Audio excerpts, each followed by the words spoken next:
بسم الله الرحمن الرحيم. الرحمن علم القرآن خلق الإنسان علمه البيان الشمس والقمر بحسبان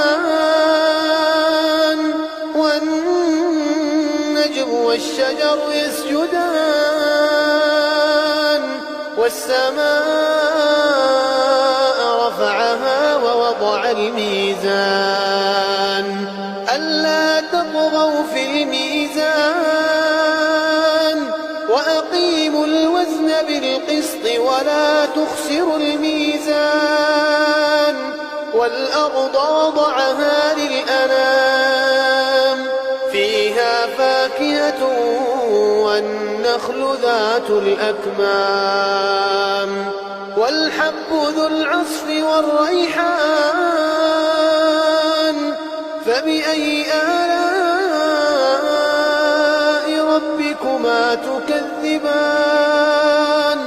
خلق الإنسان من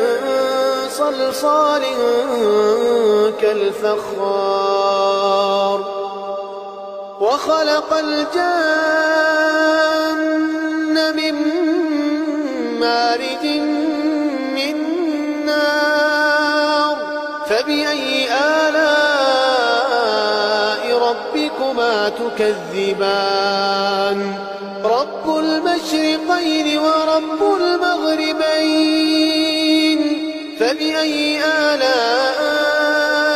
ربكما تكذبان